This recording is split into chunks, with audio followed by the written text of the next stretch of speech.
Por trás da nossa realidade cotidiana, existe um mundo fascinante onde tudo o que compreendemos sobre o universo está errado. O físico e conhecido autor Brian Greene nos leva em uma viagem que subverte as regras da experiência humana. Por que nunca vemos os acontecimentos na ordem inversa? De acordo com as leis da física, isso pode acontecer.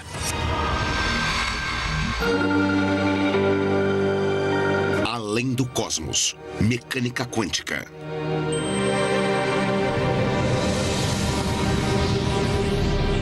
Há milhares de anos estamos tentando desvendar os mistérios de como o universo funciona. Nos saímos muito bem. Chegamos a um conjunto de leis que descrevem o movimento claro e preciso das galáxias, estrelas e planetas. Mas agora sabemos que, em um nível fundamental, as coisas são bem mais nebulosas. Descobrimos um novo conjunto revolucionário de leis que transformaram completamente nossa imagem do universo. Do espaço sideral ao coração da cidade de Nova York, até o âmbito microscópico, nossa visão sobre o mundo mudou graças a essas leis estranhas e misteriosas que estão redefinindo nossa compreensão sobre a realidade. São as leis da mecânica quântica. As regras da mecânica quântica regem cada átomo e cada partícula minúscula em todo e qualquer pedaço de matéria, em estrelas e planetas, em rochas e prédios, em você e em mim. Não percebemos a estranheza da mecânica quântica no nosso dia a dia, mas ela está sempre lá se você souber onde procurar.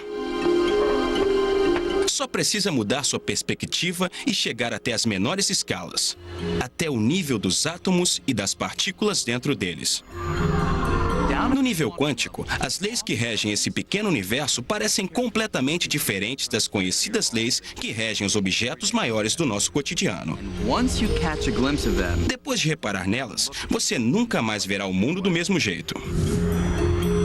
Até pouco tempo atrás, nós achávamos que já tínhamos entendido tudo.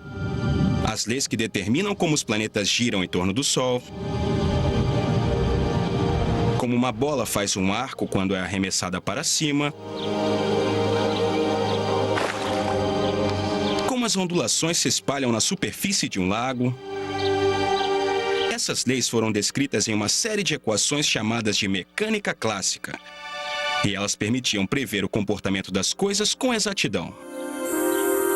Tudo parecia fazer sentido até uns 100 anos atrás, quando os cientistas estavam se esforçando para explicar algumas propriedades estranhas da luz. Por exemplo, o tipo de luz emitida pelos gases quando são aquecidos em um tubo de vidro. Quando os cientistas observaram essa luz através de um prisma, viram uma coisa que nunca poderiam esperar. Quando aquecemos algum gás e olhamos por um prisma, ele forma linhas. Não o espectro contínuo que vemos projetado por um caco de vidro na mesa, mas linhas muito distintas.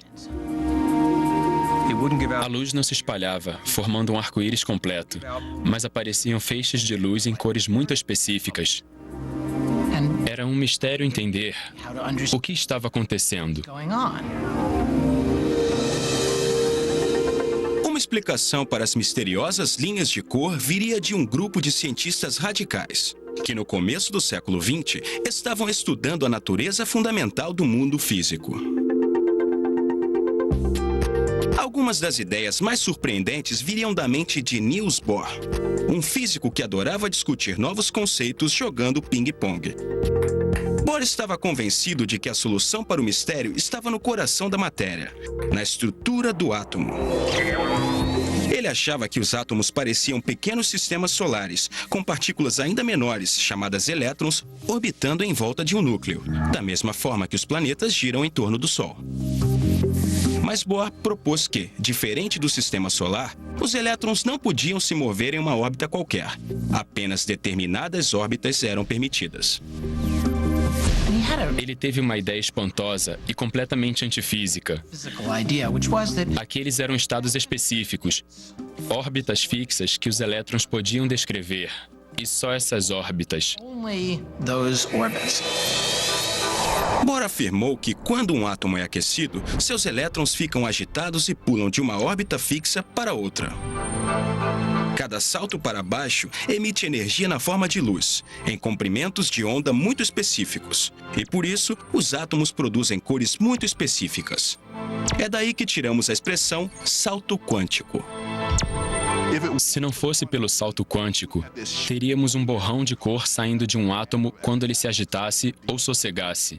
Mas não é isso que vemos no laboratório. Vemos vermelhos e verdes muito definidos.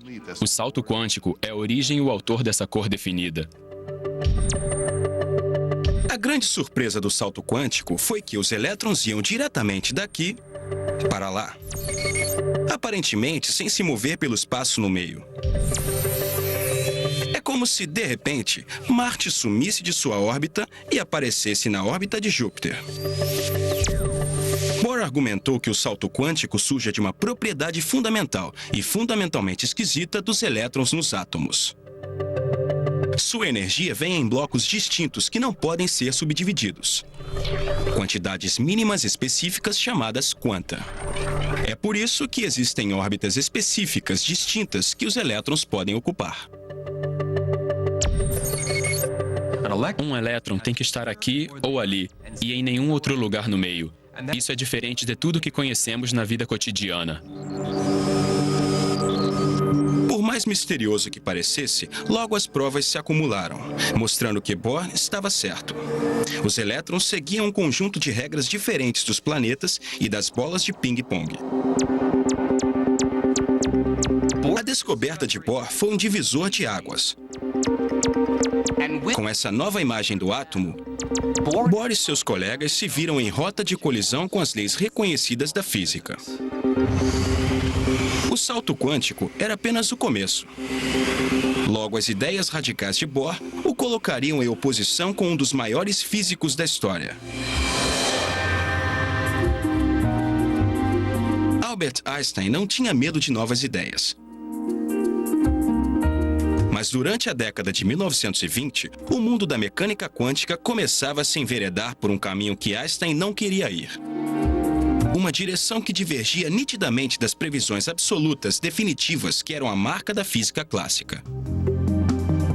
Um experimento em particular, que viria a ser conhecido como experiência da fenda dupla, expôs os mistérios quânticos como nenhum outro.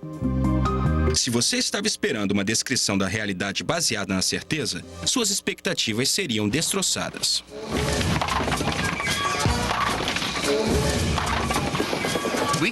Podemos entender melhor a experiência da fenda dupla e como ela altera radicalmente nossa ideia da realidade, realizando um experimento parecido. Não na escala das partículas muito pequenas, mas com objetos mais cotidianos, como os que encontramos em uma pista de boliche. Mas antes, eu preciso fazer alguns ajustes na pista.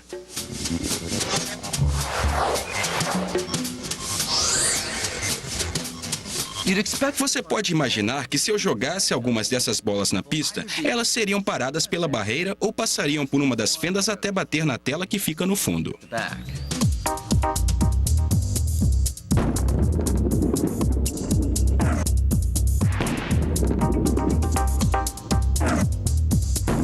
Na verdade, é isso mesmo que acontece.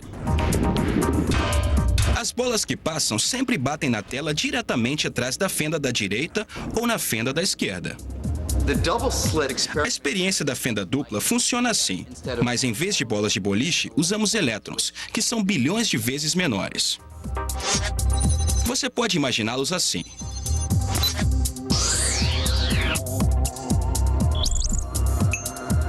Vamos ver o que acontece quando eu jogo um monte dessas bolas. Quando os elétrons são arremessados nas duas fendas, o que acontece no outro lado é muito diferente. Em vez de atingir só duas áreas, os elétrons batem em toda a tela, criando um padrão de linhas, inclusive bem no meio das duas fendas. O lugar que esperaríamos que fosse bloqueado. Então, o que está acontecendo? Esse padrão só podia significar uma coisa para os físicos, mesmo nos anos 20. Ondas. As ondas podem fazer várias coisas interessantes. Coisas que uma bola de boliche nunca poderia fazer. Elas se dividem. Elas se combinam.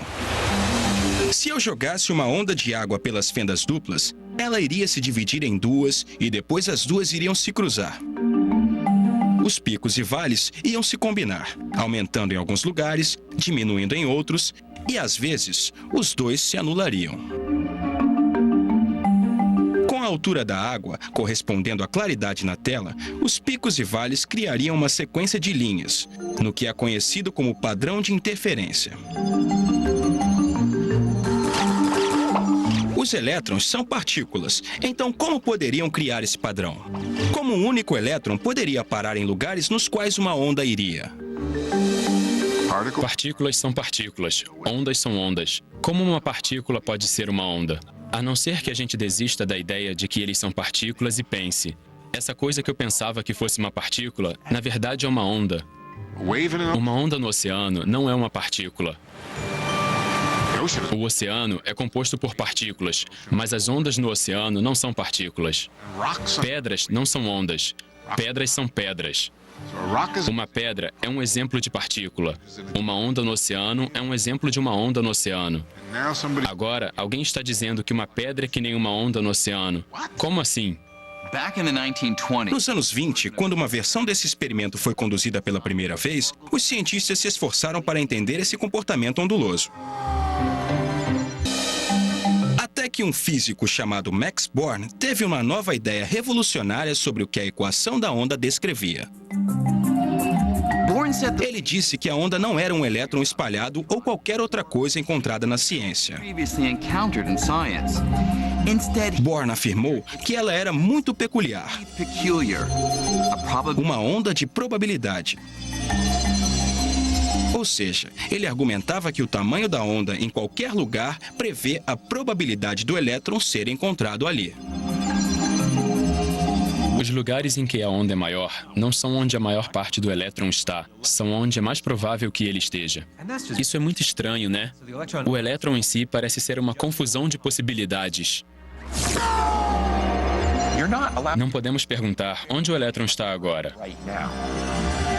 Mas sim, se eu procurar um elétron nesse pedacinho específico do espaço, qual é a probabilidade de encontrá-lo ali? Isso irrita qualquer pessoa, em qualquer momento. Por mais estranho que pareça, essa nova forma de descrever o jeito que as partículas como os elétrons se movem está correta. Se eu arremessar um único elétron, não posso nunca prever onde ele vai cair. Mas se eu usar a equação de Schrödinger para encontrar a onda de probabilidade do átomo, posso prever com muita precisão que se eu jogar elétrons o bastante, posso dizer 33,1% vão parar aqui, 7,9% vão parar ali, e assim por diante. Esse tipo de previsão já foi confirmado várias vezes por experimentos. As equações da mecânica quântica mostram-se incrivelmente precisas. Desde que você aceite que é tudo probabilidade.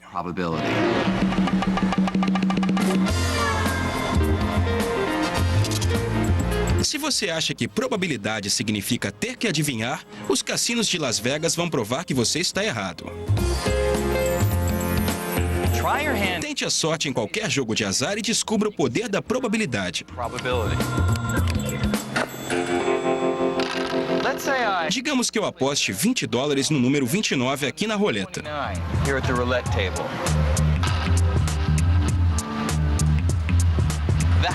A banca não sabe ainda se eu vou ganhar nessa rodada, ou na próxima, ou na próxima.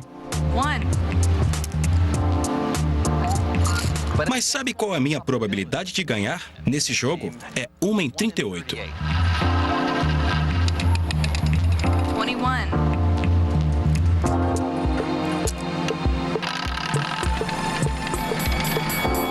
29.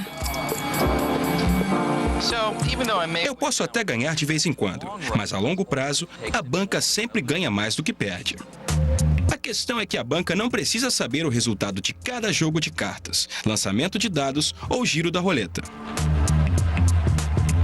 Os cassinos continuam tendo a certeza de que, ao longo de milhares de jogadas, eles vão ganhar. e podem prever a frequência exata com uma precisão extraordinária. Para a mecânica quântica, o mundo em si é um jogo de azar. Toda a matéria do universo é composta por átomos e partículas subatômicas que são regidas pela probabilidade e não pela certeza. A natureza é descrita por uma teoria inerentemente probabilística.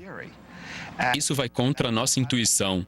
Muitas pessoas acham difícil de aceitar. Uma pessoa que teve dificuldade em aceitar foi Einstein. Ele não podia acreditar que a natureza fundamental da realidade era determinada pelo acaso no nível mais profundo. Einstein não conseguia aceitar isso. Ele disse: Deus não joga dados. Ele não gostava da ideia de que não podemos dizer com certeza: isso acontece ou aquilo acontece. Mas muitos outros físicos não ficaram incomodados com a probabilidade, porque as equações da mecânica quântica deu a eles o poder de prever o comportamento de grupos de átomos e pequenas partículas com uma precisão espantosa. Muito em breve, esse poder resultaria em algumas grandes invenções: lasers, transistores, o circuito integrado, todo o campo da eletrônica. Apesar de todos os triunfos, a mecânica quântica continua sendo profundamente misteriosa. Ela faz com que um monte de coisas funcione, mas ainda não fomos capazes de responder algumas questões básicas levantadas por Albert Einstein nos anos 20 e 30. Questões envolvendo probabilidade e medição, o ato de observar. Para Niels Bohr, a medição muda tudo. Ele acreditava que antes que uma partícula fosse medida e observada, suas características eram incertas. Um elétron na experiência da fenda dupla, por exemplo.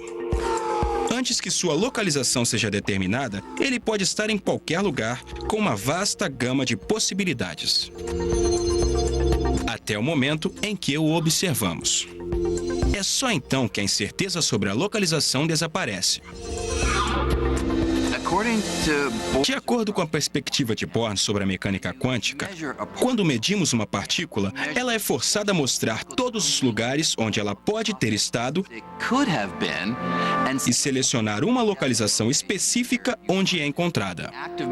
A medição força a partícula a fazer essa escolha. Niels Bohr aceitava que a natureza da realidade era inerentemente vaga. Mas Einstein acreditava na certeza. Não só quando alguma coisa é medida ou observada, mas a todo momento. Como ele disse, gosto de pensar que a Lua continua lá, mesmo quando não estou olhando para ela. Era isso que perturbava Einstein. Nós realmente acreditamos que a realidade do universo depende do fato de abrirmos ou não os olhos? Isso é bizarro.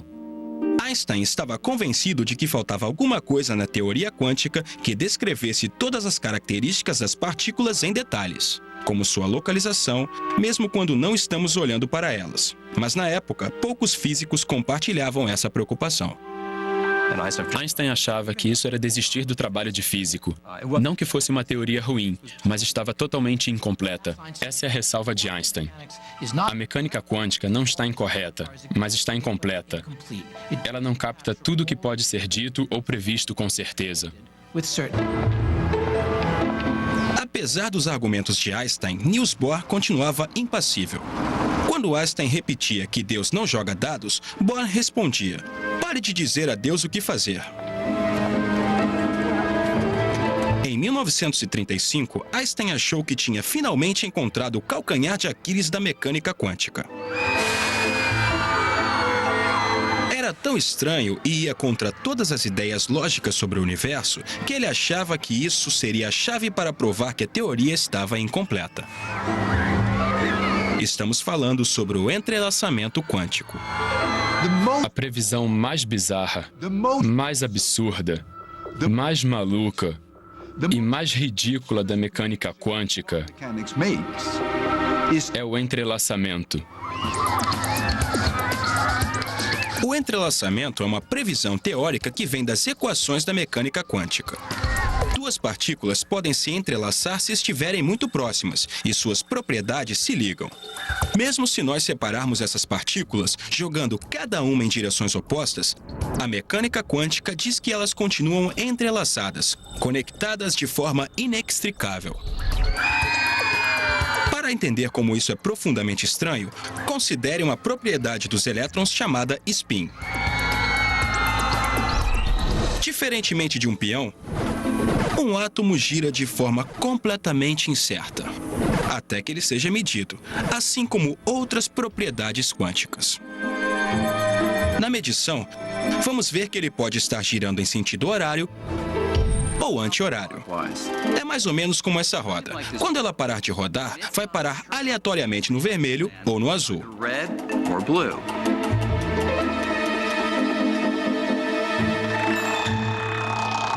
Agora imagine uma segunda roda.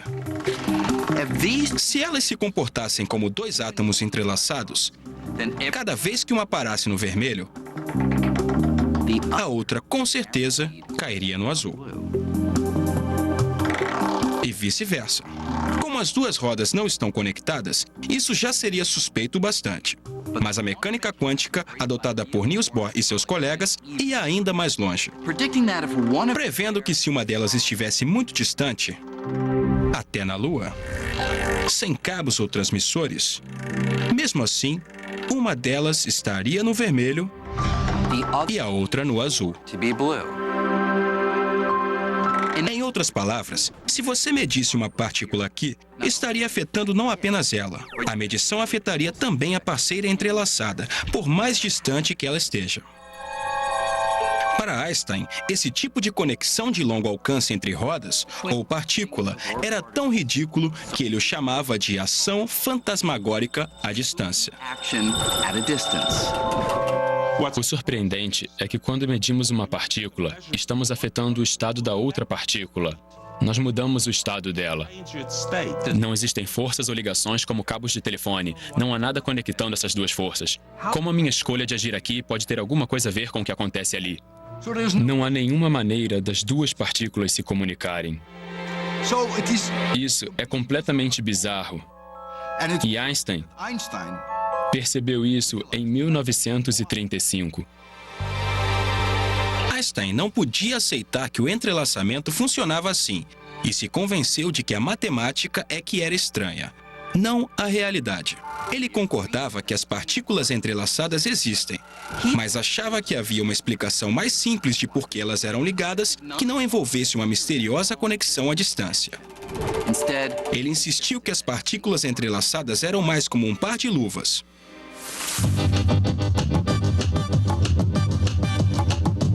Imagine que alguém separe as duas luvas, colocando cada uma em um estojo.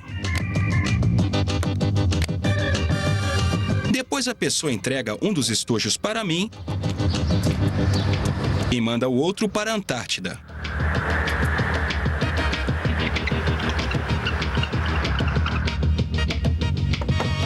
Obrigado. Antes de olhar dentro do estojo, eu sei que tem a mão direita ou a mão esquerda de uma luva. No momento em que eu abrir e achar a mão esquerda, vou saber que a mão direita está no estojo que foi para a Antártida, mesmo que ninguém olhe lá dentro. Não tem mistério nenhum. É claro que não afetei nenhuma das luvas ao olhar dentro do estojo. A mão esquerda sempre esteve nesse estojo e a direita sempre esteve no estojo que foi para a Antártida. Isso foi determinado no momento em que as luvas foram separadas e guardadas. Einstein achou que a mesma ideia se aplicava às partículas entrelaçadas. A configuração dos elétrons deve ter sido determinada no instante em que eles foram separados. Quem estava certo? Bohr, que defendia as equações que diziam que as partículas são como rodas que giram e podem conectar seus resultados mesmo a uma grande distância? Ou Einstein, que acreditava que não havia uma conexão misteriosa, mas que tudo já estava decidido antes que nós olhássemos?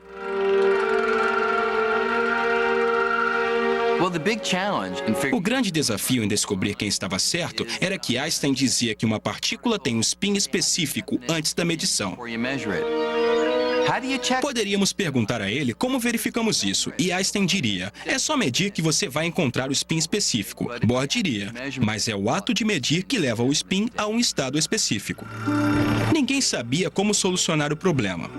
A questão passou a ser considerada filosofia e não ciência.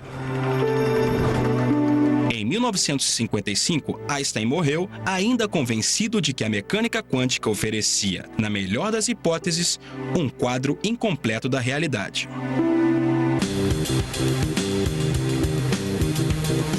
Em 1967, na Universidade de Columbia, um recruta improvável assumiu a missão de Einstein de desafiar a mecânica quântica.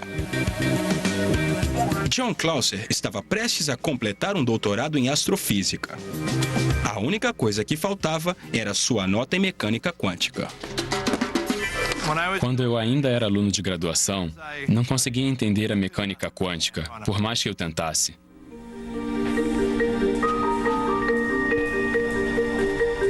Clauser estava se perguntando se Einstein poderia estar certo, quando fez uma descoberta que mudou sua vida. Era um artigo obscuro escrito por um autor irlandês pouco conhecido, chamado John Bell.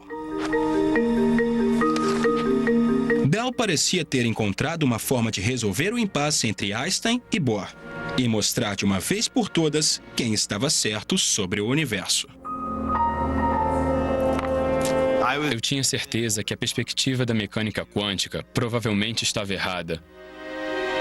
Ao ler o artigo, Clauser viu que Bell tinha descoberto como afirmar se as partículas entrelaçadas estavam realmente se comunicando através de alguma ação fantasmagórica, como as rodas correspondentes, ou se não havia nada de fantasmagórico e as partículas já tinham suas próprias definições, como um par de luvas, e mais. Com alguns cálculos espertos, Bell mostrou que não havia nenhuma ação fantasmagórica. A mecânica quântica não estaria apenas incompleta, como Einstein pensava. Ela estaria errada. Cheguei à conclusão de que era um dos resultados mais profundos que eu já tinha visto. Bell era um teórico, mas seu artigo mostrava que a questão podia ser resolvida se pudéssemos construir uma máquina que criasse e comparasse muitos pares de partículas entrelaçadas. Bell transformou a questão em uma questão experimental. O assunto não seria mais filosofia ou uma troca de artigos. O experimento que Bell imaginou poderia ser feito. Nós poderíamos fazer um experimento de verdade para verificar o assunto. Clauser começou a construir uma máquina que finalmente resolveria o impasse. Eu era só um aluno de graduação metido na época. Há sempre uma pequena chance de você descobrir um resultado que vai sacudir o mundo.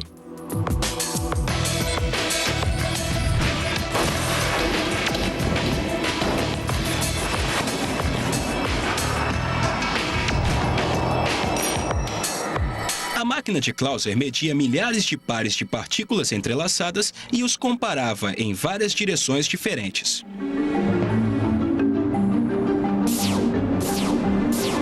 Quando os resultados começaram a aparecer, Clauser teve uma surpresa e não ficou feliz. Eu ficava me perguntando o que eu tinha feito errado, quais erros eu tinha cometido. Clauser repetiu os experimentos e logo, o físico francês Alain Aspect desenvolveu testes ainda mais sofisticados. E um deles ia ao âmago do debate entre Einstein e Bohr. No teste de Aspect, a única forma em que a medição de uma partícula poderia influenciar diretamente a outra era um sinal viajar entre elas mais rápido do que a velocidade da luz, o que o próprio Einstein tinha mostrado que era impossível. A única explicação que restava era a ação à distância. Assim, o experimento de Aspect praticamente afastou todas as dúvidas. Os resultados do teste eram chocantes. Eles mostravam que os cálculos da mecânica quântica estavam certos. O entrelaçamento é real. As partículas quânticas podem estar ligadas ao longo do espaço. Medir uma partícula pode afetar de verdade seu par distante, como se o espaço entre as duas não existisse.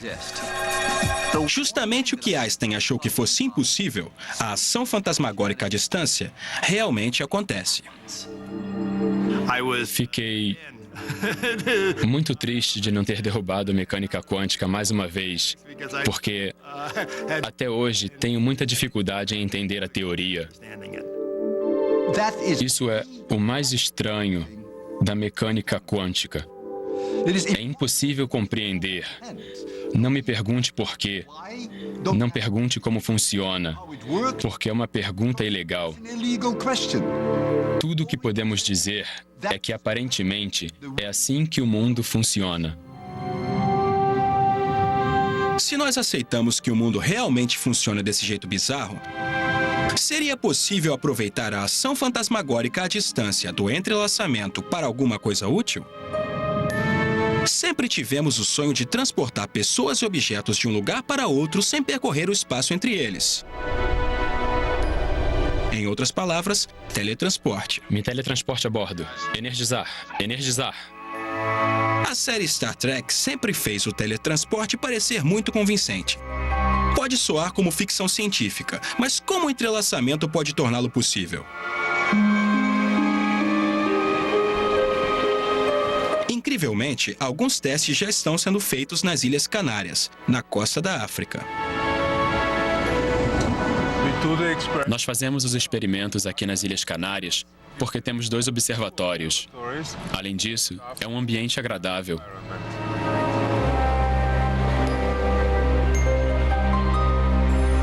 Anton Zeilinger está longe de teletransportar qualquer ser humano.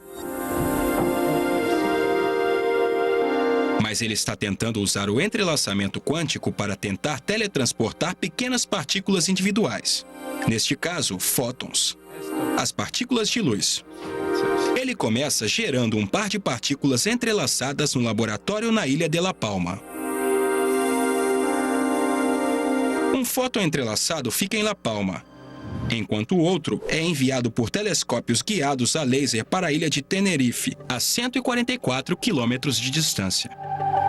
Depois, Zeilinger traz um terceiro fóton, o que ele quer teletransportar, e faz com que ele interaja com o fóton entrelaçado que está em La Palma. A equipe estuda a interação comparando o estado quântico das 2 partículas. E aqui está a parte interessante. Por causa da ação à distância, a equipe vai ser capaz de usar a comparação para transformar o fóton entrelaçado na ilha distante em uma cópia idêntica do terceiro fóton. Vai ser como se o terceiro fóton tivesse sido teletransportado pelo mar, sem percorrer o espaço entre as ilhas. Nós extraímos a informação levada pelo fóton original e criamos um novo original. Usando essa técnica em outros lugares, Zeilinger conseguiu teletransportar milhares de partículas. Mas será que podemos ir além? Já que somos feitos de partículas, esse processo poderia tornar possível o teletransporte humano?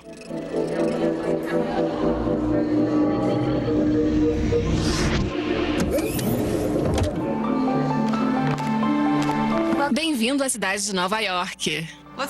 Digamos que eu queira ir a Paris para um almoço rápido. Em teoria, o entrelaçamento pode fazer com que isso seja possível algum dia. Eu precisaria de uma câmara de partículas aqui em Nova York que estivesse entrelaçada com outra câmara em Paris. Por aqui, Sr. Green. Eu entraria em uma cabine que funciona como um scanner ou aparelho de fax. Enquanto o dispositivo varre o enorme número de partículas no meu corpo, mais partículas do que o número de estrelas no universo observado, ele está varrendo também as partículas na outra câmara e cria uma lista que compara o estado quântico dos 2 conjuntos de partículas. O entrelaçamento entra em ação. Por causa da ação fantasmagórica à distância, essa lista também revela como o estado original das minhas partículas está relacionado com as partículas em Paris. A operadora envia essa lista a Paris. Lá, eles usam essa informação para reconstruir o estado quântico de cada uma das minhas partículas. E um novo eu é materializado. As partículas não viajaram de Nova York a Paris. O O entrelaçamento permite que o meu estado quântico seja extraído em Nova York e reconstituído em Paris, até a última partícula.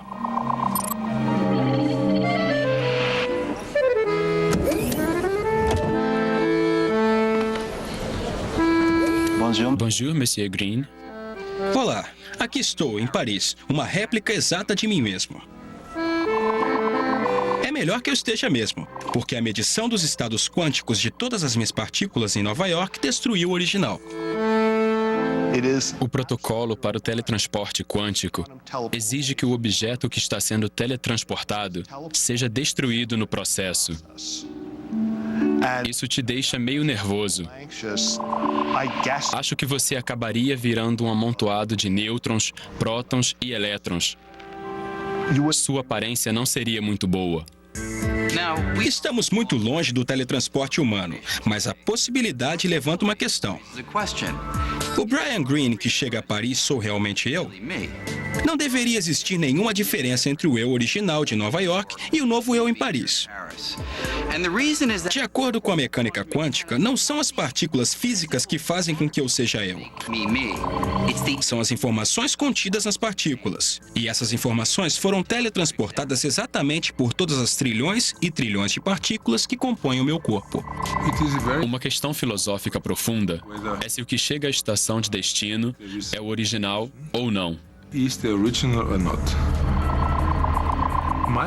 A minha opinião é que consideramos original aquilo que tem todas as propriedades do original. Então, neste caso, é o original. Eu nunca entraria nessa máquina. Mesmo que o teletransporte humano nunca vire realidade, a incerteza da mecânica quântica tem várias outras possibilidades de aplicação. Aqui no Instituto de Tecnologia de Massachusetts, Seth Lloyd é um dos muitos pesquisadores que estão tentando aproveitar a mecânica quântica de novas formas. A mecânica quântica é estranha. A vida está nos dando uns limões esquisitos. Será que podemos fazer uma limonada esquisita com eles? A limonada esquisita de Lloyd vem na forma de um computador quântico. Essas são as entranhas do computador quântico. Essa engenhoca de ouro e cobre pode não parecer nem um pouco com seu laptop, mas no fundo ela fala a mesma língua. Código binário, uma linguagem de computação feita de zeros e uns, chamados de bits. O menor pedaço de informação é um bit. O que um computador faz é decompor a informação até os menores pedaços e depois agitá-los muito rápido. O computador quântico funciona com bits, mas diferente de um bit convencional, que a cada momento pode ser 0 ou 1, um bit quântico é muito mais flexível. Alguma coisa aqui pode ser um bit. Aqui tem 0, ali tem 1. Isso é um bit de informação. Se pudermos ter um bit que está ao mesmo tempo aqui e ali, temos um bit quântico. Do mesmo jeito que um elétron pode girar em sentido horário e anti-horário, um bit quântico pode ser 0 e 1. Então ele pode executar várias tarefas ao mesmo tempo. Isso significa que podemos fazer operações que nossos cérebros clássicos não poderiam nem sonhar. Na teoria, os bits quânticos podem ser feitos de qualquer coisa que age de forma quântica, como um elétron ou um átomo. Como os bits quânticos são ótimos em fazer várias coisas ao mesmo tempo, se conseguirmos entender como os bits quânticos podem trabalhar juntos para resolver problemas, o poder dos nossos computadores aumentaria exponencialmente.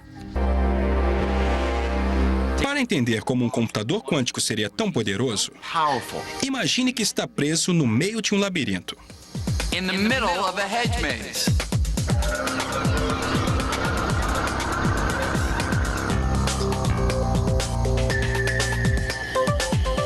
Você ia querer achar a saída o mais rápido possível. Possible. O problema é que existem muitas opções. Options. E eu preciso tentar uma por uma. Isso significa que vou chegar a vários becos sem saída. Vou passar por vários caminhos e entrar em vários lugares errados. até finalmente ter a sorte de achar a saída. É assim que os computadores atuais resolvem problemas. Apesar de serem rápidos, eles só podem realizar uma tarefa por vez, do mesmo jeito que só podemos explorar um caminho por vez no labirinto. Mas se eu pudesse tentar todas as possibilidades de uma só vez, tudo seria diferente. É assim que a computação quântica funciona. Como as partículas podem estar, de certa forma, em vários lugares ao mesmo tempo, o computador poderia investigar um número imenso de caminhos e soluções ao mesmo tempo. E acharia a opção correta no estalo. Um labirinto como este tem um número limitado de rotas a serem exploradas. Então, um computador convencional acharia a saída bem rápido. Mas imagine um problema com milhões ou bilhões de variáveis. Como prever o tempo com muita antecedência. Poderíamos ser capazes de prever desastres naturais como terremotos ou tornados. Resolver esse tipo de problema agora seria impossível, pois precisaríamos de um computador ridiculamente grande. Mas um computador quântico terminaria o serviço com algumas centenas de átomos. O cérebro desse computador seria menor que um grão de areia. Não há dúvidas de que estamos cada vez melhores em aproveitar o poder do mundo quântico. E quem sabe até onde ele pode nos levar. Mas não podemos esquecer que no centro dessa teoria, que já nos deu tanta coisa, ainda existe um buraco. Onde foi parar toda a esquisitice que havia no nível quântico, na escala dos átomos e das partículas? Por que as coisas no mundo quântico pairam em um estado de incerteza? Aparentemente com uma parte aqui e outra ali, enquanto eu e você, que somos feitos de átomos e partículas, parecemos estar sempre presos em um estado específico. Nós estamos sempre aqui ou ali. Niels Bohr não ofereceu nenhuma explicação de por que a incerteza do mundo quântico some quando as coisas aumentam de tamanho. Por mais poderosa e precisa que a mecânica quântica tenha se mostrado, os cientistas ainda estão se esforçando para entender isso. Alguns acreditam que está faltando algum detalhe nas equações da mecânica quântica. Apesar de haver múltiplas possibilidades no nível minúsculo, os detalhes que estão faltando ajustariam os números dos átomos para os objetos grandes. E então ficaria claro que quase todas as possibilidades desaparecem. Menos uma, que seria o único resultado definitivo. Outros físicos acreditam que todas as possibilidades do mundo quântico nunca desaparecem de verdade. Mas cada um dos resultados possíveis realmente acontece. Só que a maioria acontece em outros universos, paralelos ao nosso. É uma ideia desconcertante, mas a realidade pode ir além do universo que vemos e estar sempre se ramificando, criando novos mundos alternativos, onde todas as possibilidades se realizam.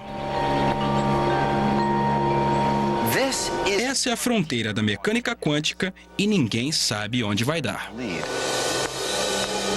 O próprio fato de que a nossa realidade é muito maior do que nós imaginávamos, muito mais estranha e misteriosa, é para mim muito bonito e inspirador. A beleza da ciência é que ela nos permite aprender coisas que vão além do que podemos imaginar. A mecânica quântica é o melhor exemplo disso. Depois que você aprender mecânica quântica, nunca mais será o mesmo. Por mais estranha que a mecânica quântica possa ser, está claro que não existe fronteira entre o mundo das coisas minúsculas e o mundo das coisas grandes. Essas leis se aplicam em qualquer lugar, mas suas características estranhas são mais aparentes quando as coisas são pequenas.